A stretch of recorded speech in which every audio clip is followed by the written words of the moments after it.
I'll start my last lecture and the last lecture for the day. I cannot thank you enough for having sat through all of this agony, and I will try to make it short and sweet. I want to first explain to you what I understand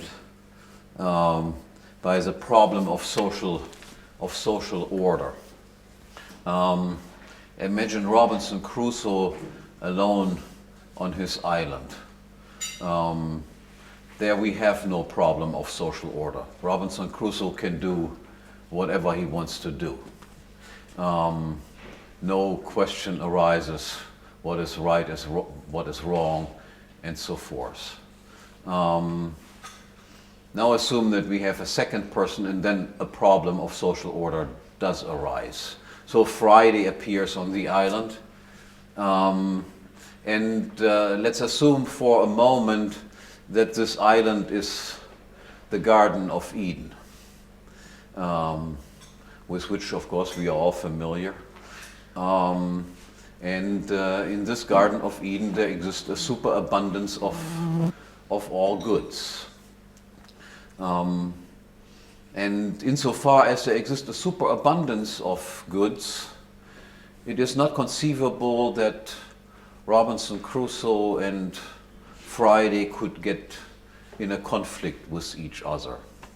Whenever I eat a banana, there's still plenty of bananas left over for me tomorrow, and there's nothing really taken away from Friday either, because there is a superabundance of bananas. He has as many bananas as he wants, so there would be no possibility that we could fight over bananas or coconuts or whatever it is that we desire.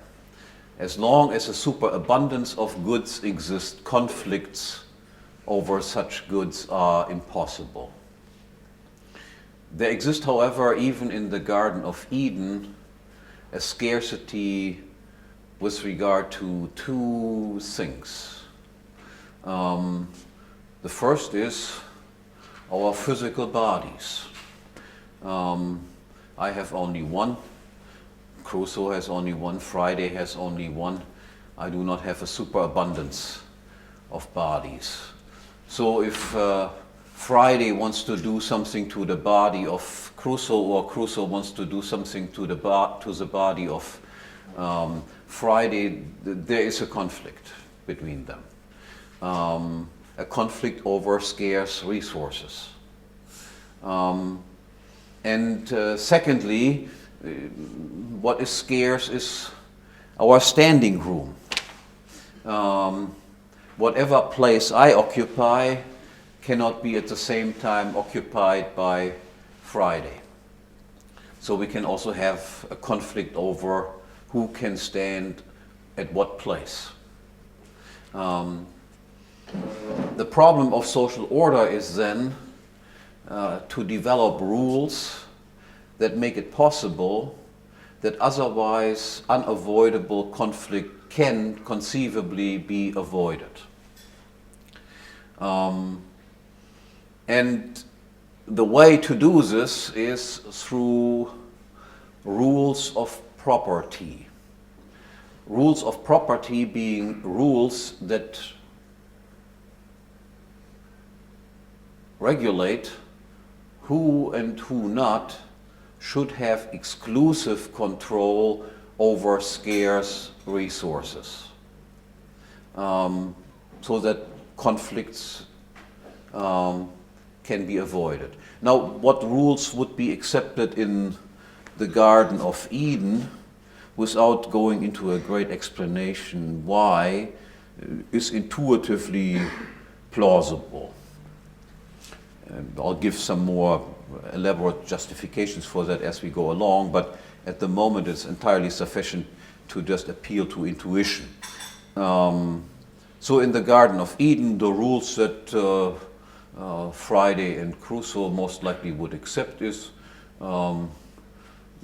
you, Crusoe, own your own body, and you, Friday, own your body. You can do with your body whatever you want. I can do with my body whatever I want.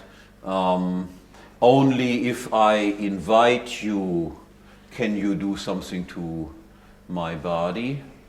But if I don't invite you, then not. And as far as the standing room rule is concerned, what would be intuitively accepted would be you can move around wherever you want, as long as nobody else is already occupying the place that you want to occupy. As soon as he moves away, you can move to the same place. If they would follow these rules, the two guys, then all conflicts could be conceivably avoided.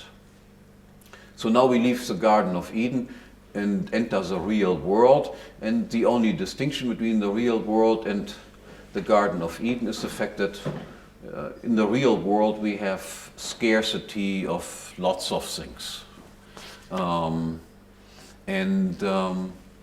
Accordingly, we can have conflicts over lots of things except just our physical bodies plus our standing room.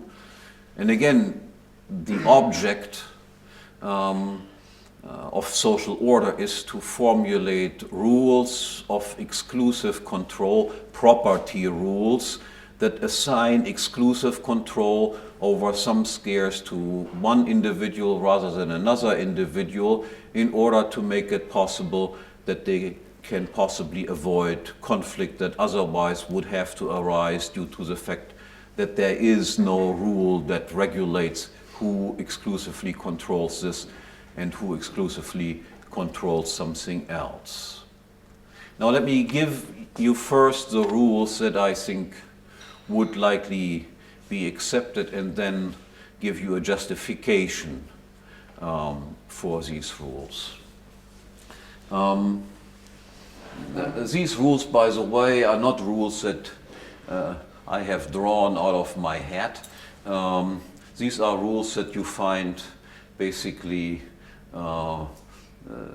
in the literature of political philosophy, almost from the very beginning on in Aristotle and the more recent formulations given to it by John Locke and authors in the present as well. So these are very old rules, and just a brief explanation. The first one is just a rule that I already mentioned as also likely accepted in the Garden of Eden. Every person has exclusive control over his own physical body, and only at invitation are other people allowed to do something to my physical body or to do something to your physical body. The second rule concerns how do we acquire property, that is the right to exclusively control in scarce resources that were previously unowned, for which there existed no previous owner. And there the rule is simply he who puts previously unowned resources for the first time to some use, does something with them, will thereby become the owner of these resources. This is also called original appropriation, because it had not been appropriated before. Nobody owned it before. The third rule follows from the first two. That is, he who uses his physical body and scarce resources that he originally appropriated and then transforms nature into something that he considers to be more valuable. Producing means nothing else but transforming something that is less valuable into something that is considered to be more valuable. He who produces something with originally appropriated goods becomes thereby the owner of what he has produced.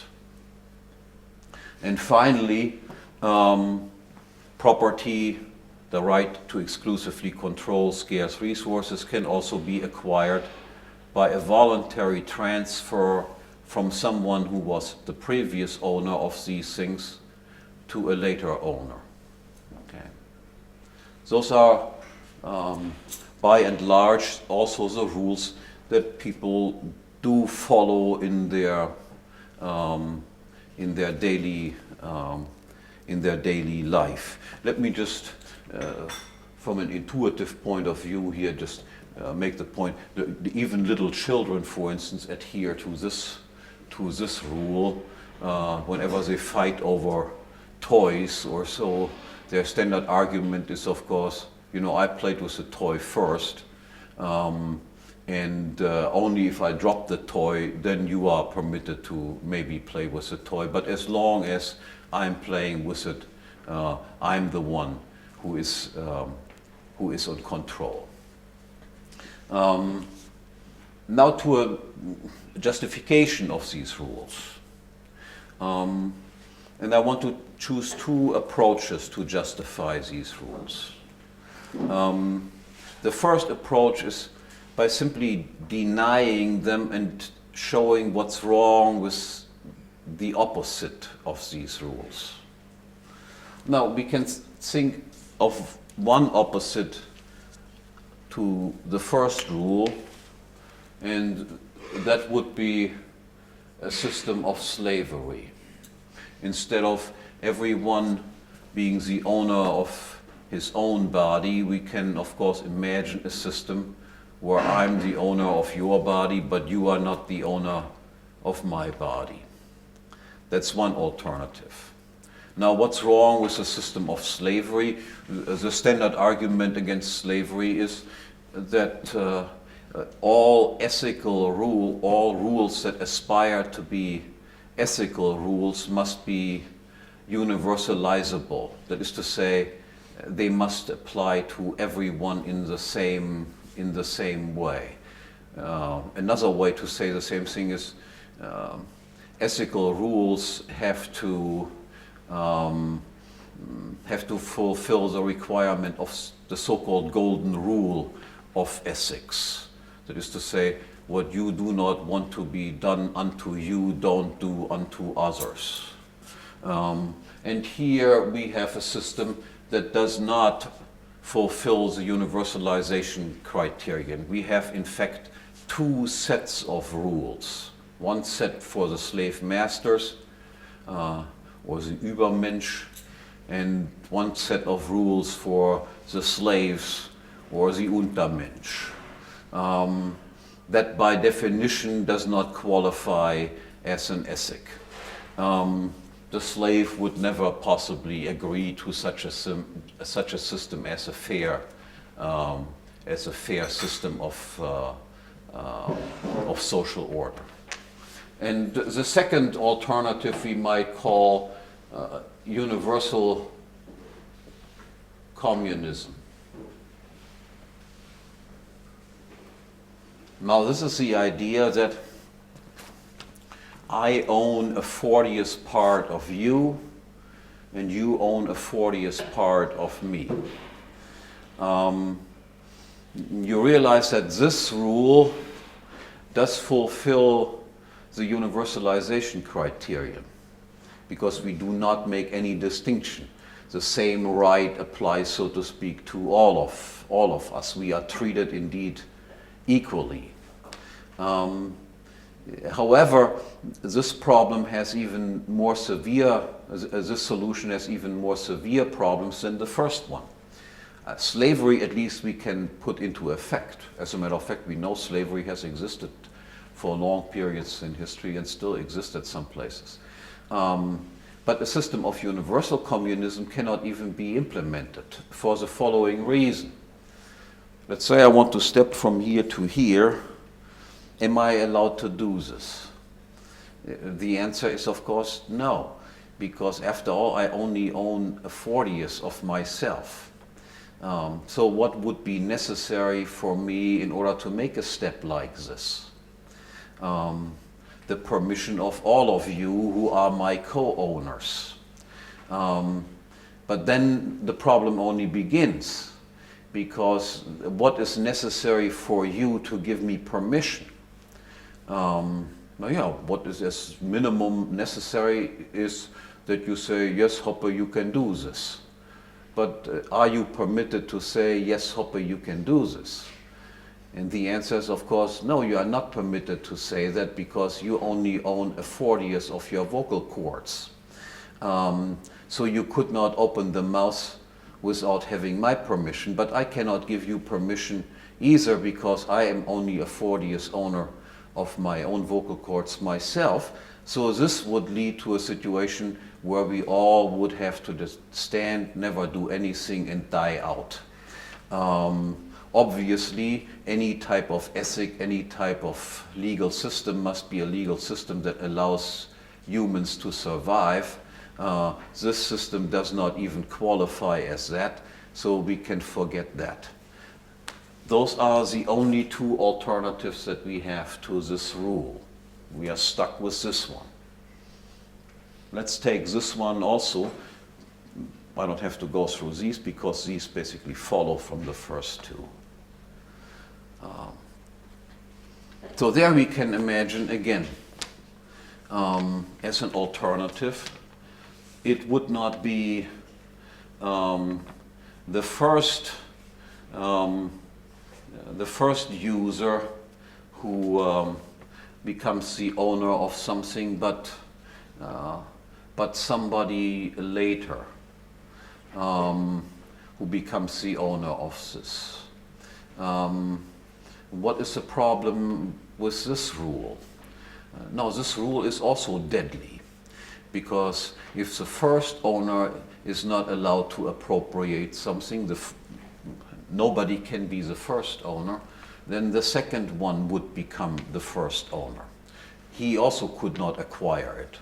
Then the third one would, so to speak, become the next first one, but he also could not acquire it. And we would again have a situation where mankind would immediately die out. The other alternative would be that instead of the first owner becoming first user becoming the owner of it, we have again a universal communism. That is, it is again owned by everyone, regardless of who was the first one. But then we are basically back at square one. What do we do then if all these co-owners of the originally appropriated goods do not, as if by magic, agree what should be done with it? And of course, they don't agree what should be done with these resources. So then we have conflicts again, and we must find a solution to this problem. How do we solve problems that otherwise would be unavoidable if we consider ourselves all to be owners of these goods? And then we come back to the only person who has, so to speak, a claim that is better justified than the claim of anybody else is the person who has indeed been the first to connect his body to this specific resource. So in short, we are back to these rules because only these rules are, on the one hand, fulfill the criterion of being universalizable. That is, everybody is treated according to the same rules. There are not rules that apply for one class and there's other set of rules applying to another class. And secondly, only these rules make it possible that mankind can in fact survive. The alternatives, as we have seen, the alternatives are either not capable of fulfilling the universalization criterion, or they lead to our death. We are left with these. Now let me choose a different approach to justify these first two principles, given that the latter two are implied in the first two. And this approach requires that I make you aware of another requirement that is necessary in order to have any type of ethical problems at hand. So far I only pointed out that scarcity is necessary in order to have a problem of social order arise. But there's another requirement. We can, for instance, have a conflict with an elephant. So an elephant comes into this room and tramples on all the tables and chairs and so forth, and we are mad as hell that he doesn't recognize our property rights. Or we can have a conflict with a mosquito that sits on my arm and without having any permission picks me all the time.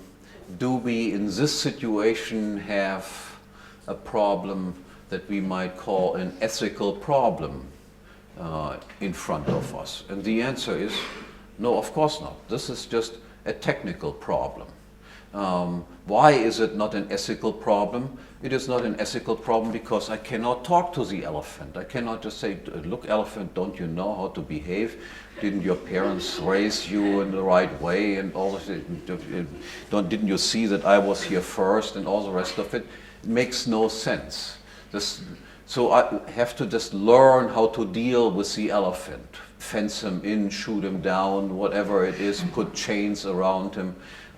He is part of nature and I have to learn how to deal with him in the same way as I have to learn how to deal with whatever, rocks falling from heaven or floods or other natural events. And the same with the mosquito.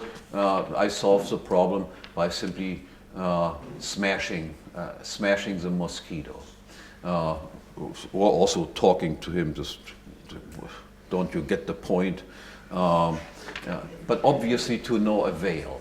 So what is also necessary in order to have ethical problems is that both entities that have a conflict with each other must possess rationality. And expression of rationality, the sign of rationality, is nothing else but the capability of both entities to engage in propositional exchange, to engage in a discussion. If that is not possible, then we have no ethical problem. Then we only have technical problems in front of us.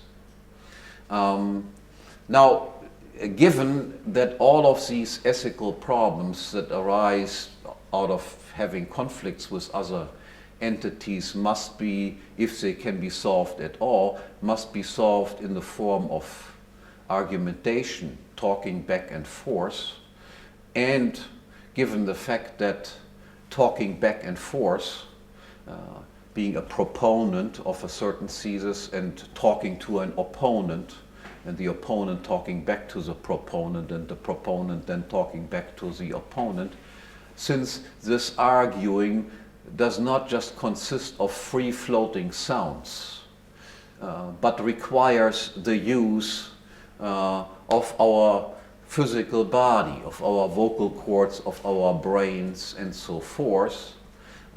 In any discussion that we engage in, we implicitly admit the ownership, the property of each person in his personal body. If I would not recognize this, I would have no reason, no justification for me to open my mouth to begin with. And if I would not recognize the ownership of my opponent in his body, there would be also no reason for me to ever talk to him. And likewise, the opponent replying to my argument must take it for granted that I'm the owner of my body. Otherwise, we would all have to be silent forever.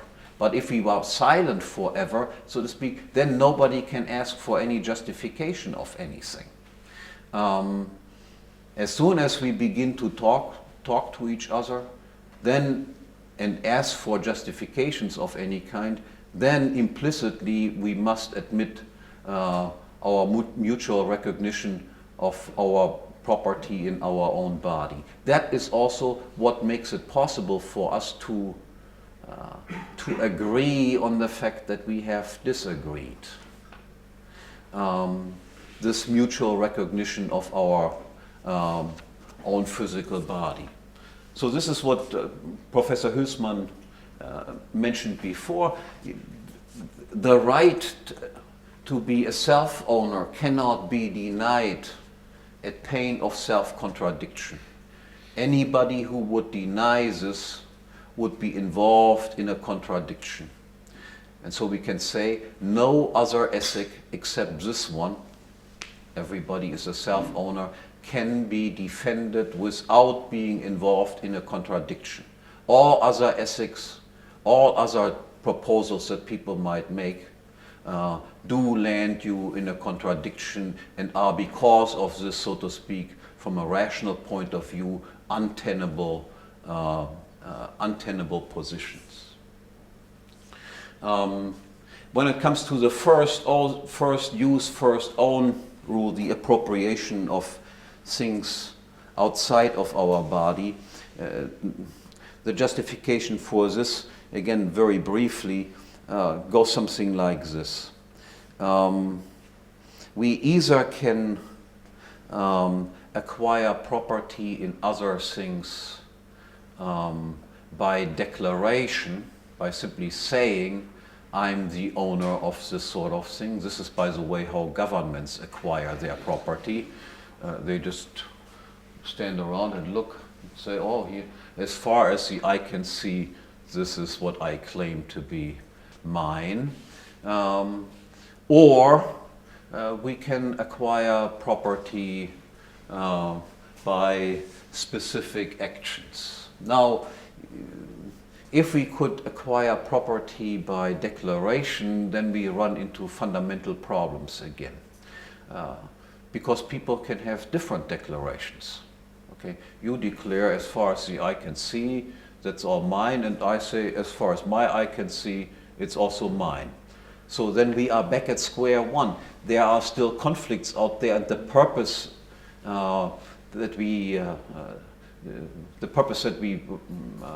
have in talking about these things is precisely to avoid otherwise unavoidable conflicts. So a rule like this will not avoid conflicts; it will create conflicts. Whereas this rule, first use, first own, has precisely the advantage that it ties a specific individual objectively with clear-cut signs for it to a specific resource, whereas no other person is objectively with visible signs connected to the same resource. So my claim to it is always better and can be objectively justified, whereas nobody else's claim to this resource can be objectively justified. So this is the explanation why only this type of rule, again, can without any contradiction accepted as a fair rule of acting, and no other rule has the same can claim the same thing. I want to add very briefly two little amendments to this rule, to these rules that I mentioned there. The first thing I want to point out is that people can only have property, that is right of exclusive control over scarce resources, insofar these resources are described in physical terms. That is, I have property only in physical resources, and I have only the right to be free of interferences on the part of other people that that violate or harm the physical integrity of my property. Nobody has a right in the value of his property, just in the physical integrity of their property. If I would have a right in the value of my property, you can see immediately the absurd consequences that arise from this. So let's say I'm in the labor market, try to get a job, and then somebody else appears and tries to just get the same job. Now, obviously, the appearance of this other person might lower my value in the labor market. If this would be a violation of my rights, then I would be entitled, so to speak, to kill this guy off in order to get my value up to its initial level. And the other person would have likewise the right to kill me off in order to get his value up to the level that he had before on the labor market. So nobody has the right to the value of his property. I'll give you another example. I have a grocery store, and you open a grocery store next door from me, then the value of my grocery store might well fall. Even though you did nothing to the physical integrity of my goods. Everything that was in my store before is still in my store, nothing is damaged in my store, but the value of the goods that I have stored in my store goes down. Again, if lowering the value constituted an act of aggression, I would be entitled to attack you, and likewise you would be able to attack me. We would be back at a situation at square one. That is, we have to find rules that allow us to avoid conflict that otherwise is unavoidable. So unsatisfactory solution. Only if physical damage occurs, and this physical damage then is combined with a loss in value, only then do we have a legitimate complaint and can speak of an aggression. Not if no physical damage occurs, but just a value drop occurs. The second thing that I want to explain in addition is, in order to decide who is right and wrong in various conflicts, we have to take the time dimension into consideration. Let's say I appropriate a piece of land and I have no neighbors around. And now I build a chimney here, and smoke emanates from my chimney and pollutes the land around me. And now somebody else comes later on, and he establishes property in my neighborhood. And now he demands that I stop that my production emanating smoke from my chimney. Does he have a right to do this? And the answer is no, he doesn't, because what he acquired was already dirty land. And I have, by being there the first, acquired an easement. I can continue doing this. Nothing is taken away from him, because from the very outset he acquired land that was characterized by the presence of some sort of smoke on the ground and so forth. And typically he would only have to pay a lower price for this type of land because it is already soiled. If he wants me to stop this, he would have to pay me to stop it. On the other hand, let's say I'm here first and my land is clean, and then somebody else establishes a factory next to me and then sends out smoke that lands on my property, then the situation is different. In that situation, I have an easement for my land to be clean. He has indeed engaged in an aggression. He has deteriorated the quality of my land. I acquired clean land and he makes it dirty, whereas this guy acquired dirty land, knew that he acquired dirty land, and I can now stop him from doing this. I can just take out an injunction and force him to stop it. Okay? So depending on who was there first, these types of conflict are decided in a different way. Now back to this side, I want to briefly explain why these rules can also be considered to be rules that fulfill the criterion of Pareto superiority.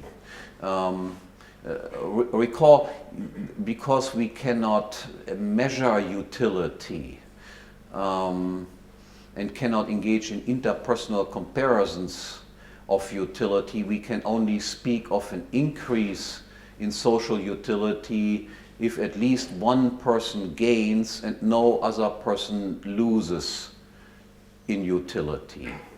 Now, we can say that self-ownership is indeed a rule that fulfills the criterion of Pareto superiority, because the alternatives, there would be always one person made worse off, and one person would be made better off at the expense of someone else. So this would definitely, a system of slavery, for instance, would definitely not fulfill the criterion of Pareto superiority.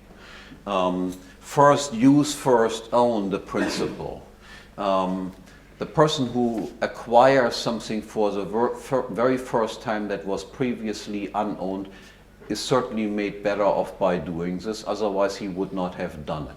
At the same time, he does not take anything away from anybody else, because everybody else had an opportunity to acquire the same things, but they didn't. They demonstrated that something else they consider to be more valuable than the appropriation of this. No good has been taken away from anyone else by me being the first one to appropriate another good. One person gains, no one loses. Pareto's superior move. The third one, producer owns the product. Of course the producer gains. If the producer does not physically damage through his production act the property of anybody else, then we can say one person gains. Everybody else in the world still has exactly the same goods that they have before. So this is also Pareto superior. And finally, acquisition through voluntary transfer. A voluntary transfer is always characterized by the fact that both transferring partners expect to gain from the exchange, and the exchange does not in any way diminish the amount of goods available to other people. It does not affect the properties that other people have at all. Two people gain, nobody loses. This is also Pareto superior. Now I want to come to some modern alternative to these types of rules that have been developed in the so-called Chicago law and economics tradition. I call this, so to speak, the classical view about how property rights are acquired, what is considered to be correct behavior, what is considered to be criminal behavior, and so forth. And I trust that in your daily life except of course for knowing that governments don't act according to these rules, but private individuals acting in their private lives do of course follow these rules, and if they don't follow these rules, they typically know that they have done something that they should not have done. Now I come to, as I said, to the Chicago view, which is, as you will see, a very different approach and a very dangerous approach at that.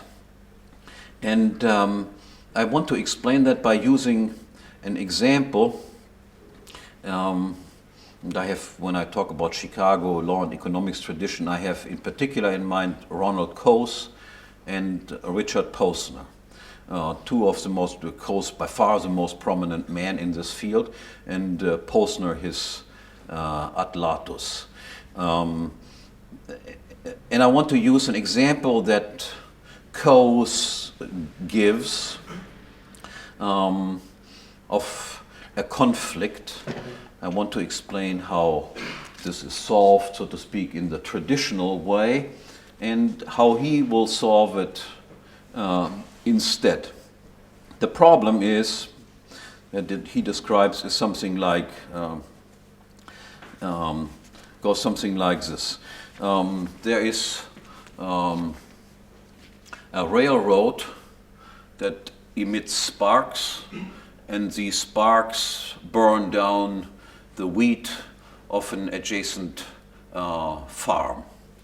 And the question is now, who is liable for the damage? Should the railroad be punished, or should the farmer be forced to accept this sort of thing, and so forth? Now, how does the Austrian, the traditional approach, solve this problem? Oh, yeah. For them, the question is, who was there first and who came later? If the farmer was there first and had, so to speak, spark-free wheat, and then the railroad was built afterwards, and then the sparks burned down the wheat, then of course the railroad would be held liable, would have to stop it, or would have to pay compensation to the farmer. Otherwise, if the railroad was there first and emitted sparks, and then the farmer built his wheat field right next to this railroad track, then the decision would be, after all, the farmer acquired property that was sparked instead of spark-free, and he has no claim against the railroad owner. He, if he wants to have his environment spark-free, would now have to pay the railroad to stop it.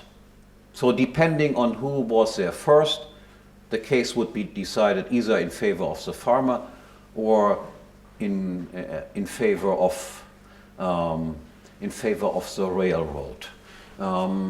It depends, so to speak, who was there first and who has acquired what type of easement. Now, this is not the way Coase would solve this problem. And I'll read you what Coase says how to deal with this problem. He says, it is wrong to think of the farmer and the railroad as either right or wrong, as aggressor or victim. The question is commonly thought of as one in which A inflicts harm on B, and what has to be decided is, how should we restrain A? But this is wrong. We are dealing with a problem of reciprocal nature. To avoid the harm to B would be to inflict harm on A. The real question that has to be decided is, should A be allowed to harm B, or should B be allowed to harm A? The problem is to avoid the more serious harm. Now, I want to translate that into some sort of slightly absurd example to show to you in a very drastic way what outrageous position this is. I slightly rephrase Coase's words here, just use a slightly different example. So let's say we have the case where person A is raping person B. Okay? Then, according to Coase, we would not simply have to restrain A, the rapist. Rather, and now I quote him from the previous quote, rather we are dealing with a problem of reciprocal nature. In preventing A from raping B, harm is inflicted on A because he can no longer rape freely. The real question is, should A be allowed to rape B, or should B be allowed to prohibit A from raping him? The problem is to avoid the more serious harm. Now you might think, isn't that easy to determine what the more serious harm is? But again, this is not that easy either. Imagine the following scenario. Okay? So A, the rapist, has been incarcerated for a long time, for 20 years. He hasn't seen a woman in 20 years. Okay? B, on the other hand, is a professional prostitute. She is in the business of this sort of stuff. Now A rapes the professional prostitute. Now the question is more harm done to A by preventing him from raping the prostitute, or is more harm done to the prostitute by letting A rape her? Now the question is obviously a difficult one, right? You see the perversity of this type of thinking. We might well come to the conclusion that the rape was perfectly all right, because after all, more harm would be done to A if he would be prevented from going on with his activity.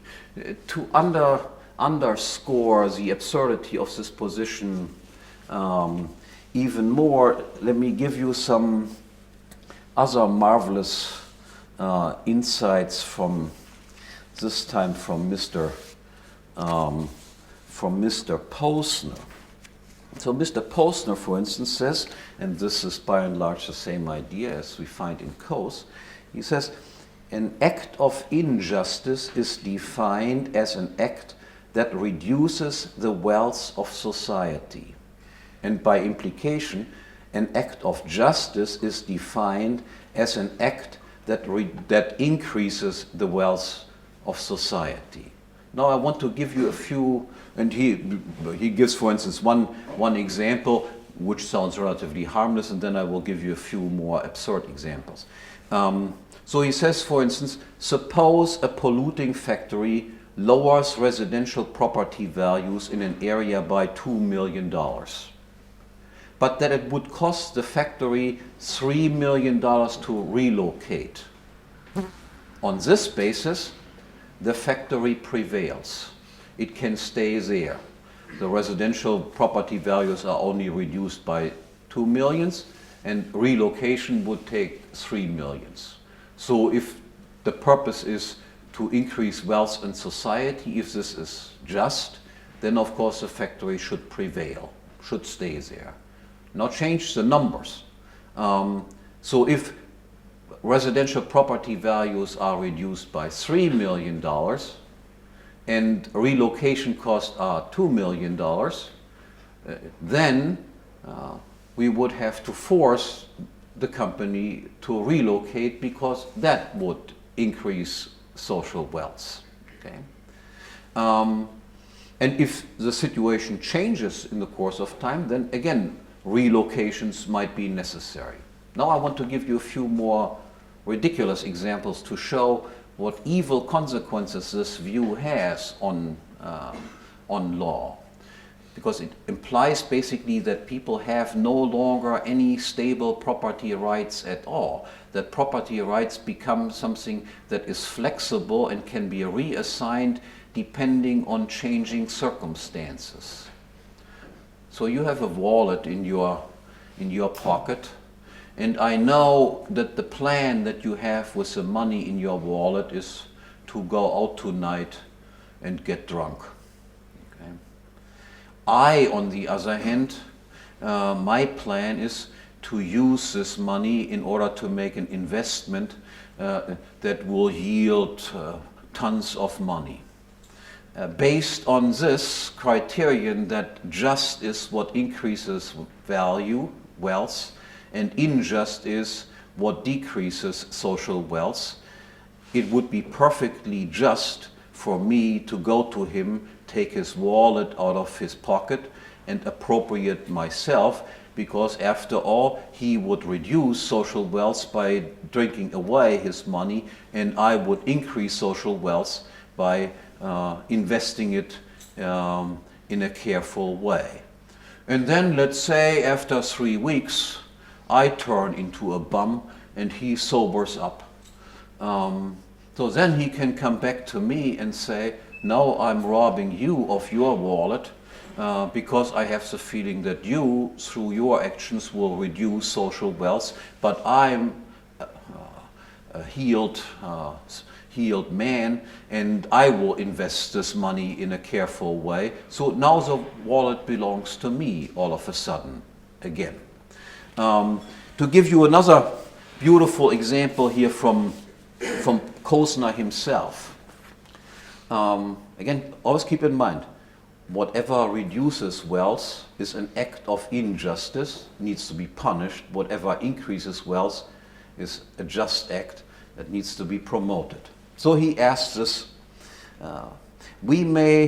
he considers the case of Henry Ford and thinks about what would be the situation if Henry Ford, the industrialist, had decided, instead of becoming the Henry Ford that we know him to become a Trappist monk, that is withdrawing from life, so to speak.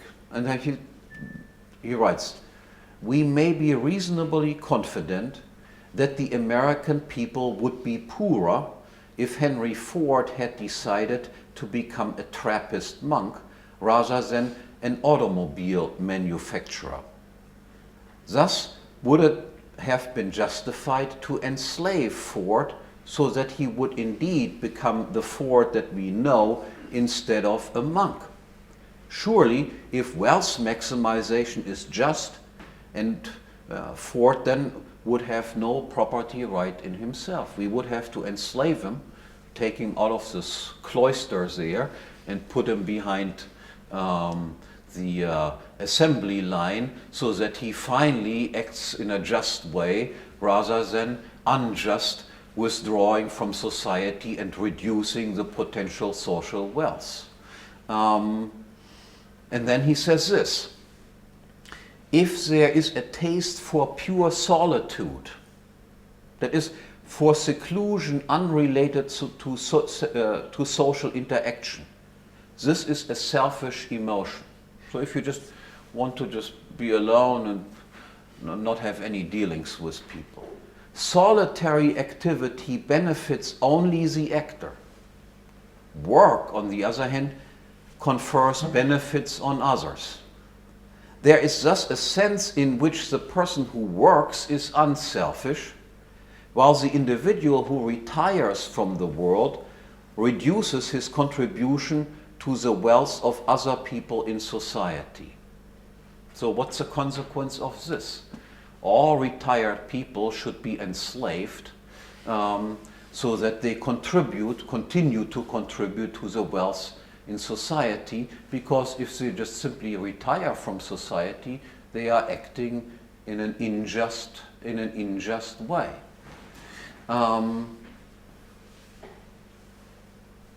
Lastly, a quote that indicates something about the philosophical sophistication of Richard Posner. Richard Posner is one of the most highly ranking judges in the United States. The 6th District Court is always handled as a potential Supreme Court judge. And I want to read you just a little quote that shows you why some of these people obviously have some screws loose. So he says here on rights in general, absolute rights play an important role in the economic theory of the law. But when transaction costs are prohibitive, the recognition of absolute rights is inefficient. Property rights, although absolute, are contingent on transaction cost and subservient or instrumental to the goal of wealth maximization. Now, in plain language, that says property rights are absolute, except when they are not.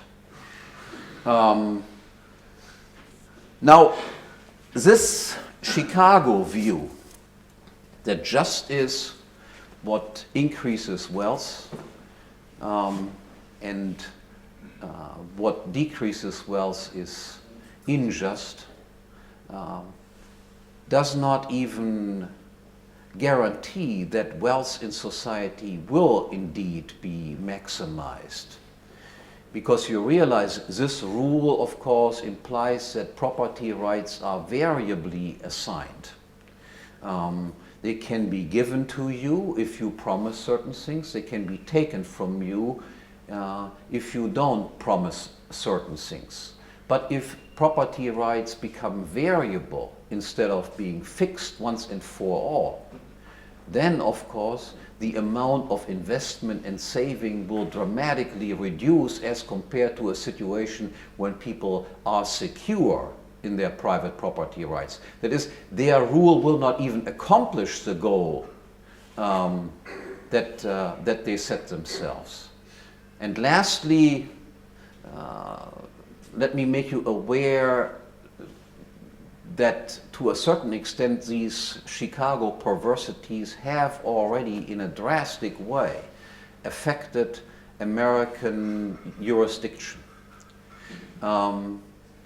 There were numerous cases in recent months, recent years, where private property owners were expropriated by local governments and so forth.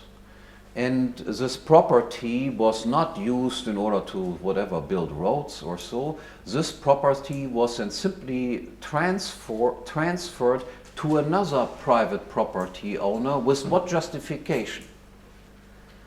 The justification was property owner 1, whom we expropriated, paid only such and such amount in taxes, and if we take it away from him and give it to person Y or Z, person Y or Z will pay us a significantly higher amount of taxes. And that was sufficient reason enough in order to eliminate pre-existing private property rights. I challenge you again to think about what detrimental effects this will have in the long run on the accumulation of wealth in society if no private property owner can be sure anymore in his private property rights, but must be afraid that at any moment his property will be taken away from him because there is somebody else available who makes more money out of it and accordingly is able to pay higher taxes with his property than the other person did. This has the amazing thing is that people like Coase and Posner are considered to be free marketeers. What they do especially because they are labeled as free marketeers, is in a way far more dangerous than what communists do, because at least communists are honest in what they have in store for us. And these people pretend that they are advocates of free markets, and in fact advocate some side of morals that is indistinguishable from the morals that communists advocate. Thank you very much.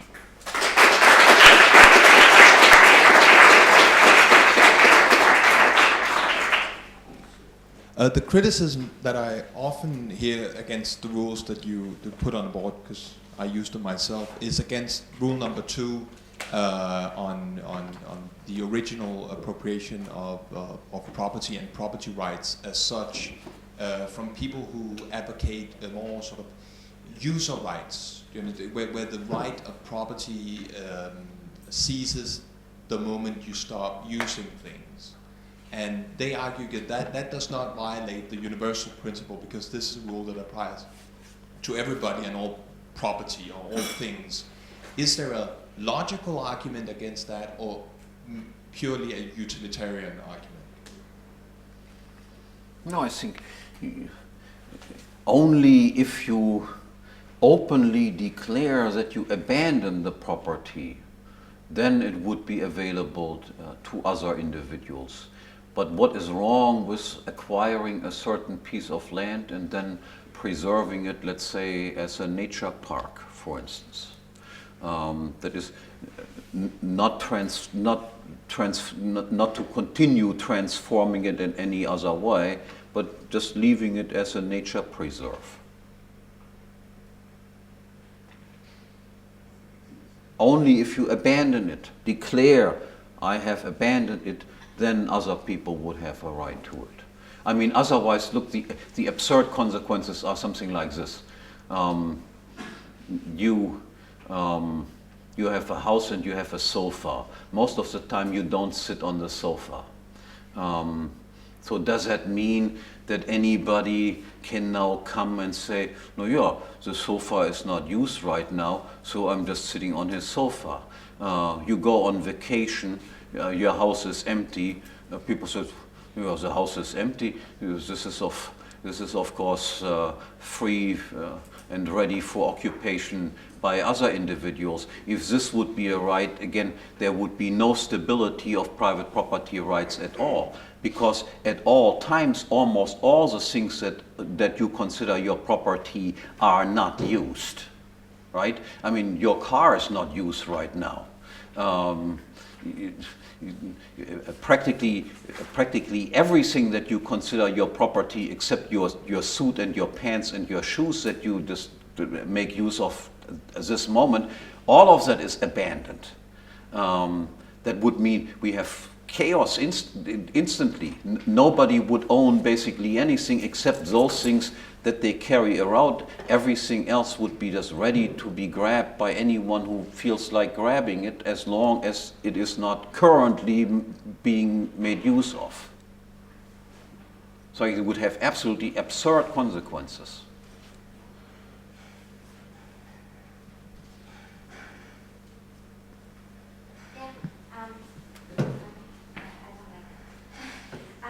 What would you say after the principle 2? I really don't like it. I'm sure I have to out of that principle 2, right? Very difficult. I mean, I agree with that. So a very difficult question for me will be: so what would it be your interpretation of the whole conflict in Palestine? In that conflict, so what it would be the right thing morally? Oh, this is you know, now you get me into difficulties here. Now this would have to be carefully investigated. Now my own investigations tell me that most of the land that Israel claims has been stolen from the Arabs. They have no claim to it. They were just simply expelled. It is a question whether that can be rectified right now. Look, I have no doubt, for instance, that most millions of Germans have property rights to land in Czechoslovakia or in Poland. They can show titles that go back sometimes hundreds of years, and they have not received it back. That's a matter of prudence. Not all injustice can be rectified. But it is important to recognize that injustices have been done. My parents have been expropriated in East Germany. When the my mother was East Albion Junker. So when Germany was reunited, then we thought we would get our property back. We had titles to the property that extend to before the 30 Years' War, which is long because most of the documents in Germany were destroyed during this period of time, so very few people can trace their property titles before that. We could just prove all the monies that had been paid and so forth. The land was not given back to us. The land was taken over by the West German government, who basically finished, so to speak, what the Soviets had begun in 1946. The property was valued at several $million, and we have received, after 15 years of waiting, 100,000 euros as compensation for this. People went to the Supreme Court, said the Constitution in Germany guarantees private property rights, and they said yes, they do, but not at market value. So we will give you a compensation and just be happy with it. Now, again, you see, like, I feel that a grave injustice has occurred to my family. I think I would be entitled to shoot Helmut Kohl, who was in charge at that time, dead. But it would not be a wise thing for me to do this. You know, I could not give lectures like this for very long anymore if I would take justice in my own hand. But of course, he has deserved it. Out of prudence, I just let it go. I'm a generous person, but he deserves it. And yes, the situation in Israel is similar. Yes, grave injustices have occurred there. There existed very few Jews at that time, far more Arabs. With terrorist means, the Arabs were expelled and are still not allowed to return to the place where they were born and all the rest of it. Whereas every Jew from all over the world who has never touched Israel is allowed to come, according to the law of returns, to these places and occupies places to which Arabs have titles and can show it. This is, of course, unjust. There are many injustices in the world, and we cannot rectify them all, but we have a theory that allows us to determine there something bad has happened, there something bad has happened. There are also many bad things that have happened where we cannot trace it back. The longer these injustices, the longer the time span is that these injustices have occurred, the more difficult it becomes to point out who the legitimate claimant is. For instance, the expropriations that took place, let's say in Poland and Czechoslovakia and Germany and so forth after 1945, many of the documents exist still. The expropriations that took place in 1917 in Russia, most of those documents have disappeared. And of course, whoever claims that he is a legitimate owner has the burden of proof. First, we take the position whoever occupies a place right now has prima facie the owner of it, unless somebody else can show that he in fact is not the right owner. And the longer you go back in time, of course, the more impossible this sort of thing becomes. So, for instance, in America, this is also a big issue about Indian rights. What did people do to the Indians? There existed legitimate transfers, that is, people really bought land from the Indians. There existed cases where the Indians were expelled from their land. There existed cases where the Indians did not really own the land. They were just hunters and gatherers. They were just roaming around and did not even have a concept of property right in land. So that you cannot claim that anything has been taken away from them if somebody would have settled there. These issues are enormously complicated, and because they are back 150 years or so, it is practically impossible to solve individual claims in a just way.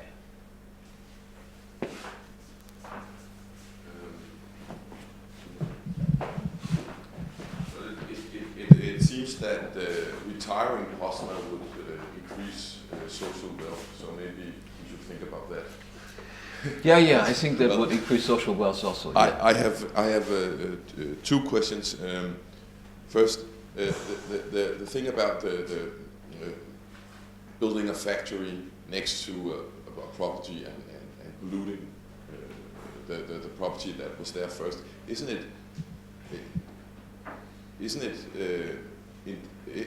does it matter if I pollute or plant flowers? I mean, isn't it just enough that there's a physical alteration of your property? Isn't that that constitutes a break of property rights? If just Yeah, obviously we must have a conflict, otherwise we would not have, no decision has to be made. In the case of planting flowers, no conflict might break out unless the people really hate the type of flowers that you planted at the place. But the principle of solving these conflicts is always the same. Have you established an easement to do this by your previous actions, or haven't you established an easement? If you have established an easement, then latecomers cannot complain about the fact that these activities have been taking place before. If you have not established an easement, then latecomers, of course, can complain if all of a sudden you begin now to pollute or throw garbage over the wall or plant flowers that they absolutely can't stand. Thank you for clearing that up. And I've heard people defending intellectual property rights from the same rules as you use there. Could you touch briefly on that? Very briefly, I should make you aware of a great article by a friend of mine, Stefan Kinsella, who is actually a patent lawyer but doesn't believe in patents. And that article has appeared 2 or 3 years ago in the Journal of Libertarian Studies, which is available on the net at www.mises.org, and you could, if you just type in Kinsella, you would get his 5 or 6 articles that he has published in the journal, and from the title you would clearly recognize that it deals with intellectual property rights. But let me say this much at this point. Recall I said property rights can only be acquired in things that are scarce, and only because they are scarce are conflicts over their use possible. Now, ideas, once they have been thought, are no longer scarce. If I think the same idea that you think, I'm not taking anything away from you. You can still think exactly the same thing as before. Nothing is diminished on your part. Thoughts are, once they have been thought, free goods, and conflicts over them are impossible. Again, imagine what the consequences would be if we would not accept this view. So then we would conceivably owe royalties to the widow of Aristotle until the end of our lives. I mean, it's not even the widow has not survived up to this point either. But whatever Aristotle's little Aristoteles run around there in Greece, they might still collect money whenever we say A and non-A cannot exist at the same time. I mean, I think I would consider that to be utterly unfair, because I can think this idea myself also. I would not have needed Aristotle to come up with this idea, but nonetheless he was the first one to write it down. So, and this is the same thing. I mean, you are all free riding on my ideas. I could just collect royalties now from all of you, because I use some words that you might not have heard before. I might have expressed some thoughts that you will repeat, that you thought funny or not so funny, and you will be now eternally indebted to me. I should throw you all into debtor's prison unless you just deliver your weekly or monthly or annual royalties to me. So keep that please in mind.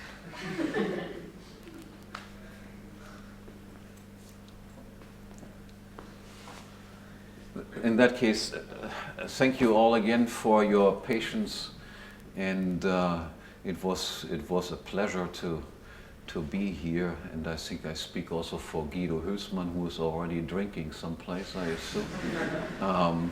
But I'm sure that, oh yeah, he is smiling from outside. So I think he also regards it as a pleasure that we were here. Thanks again.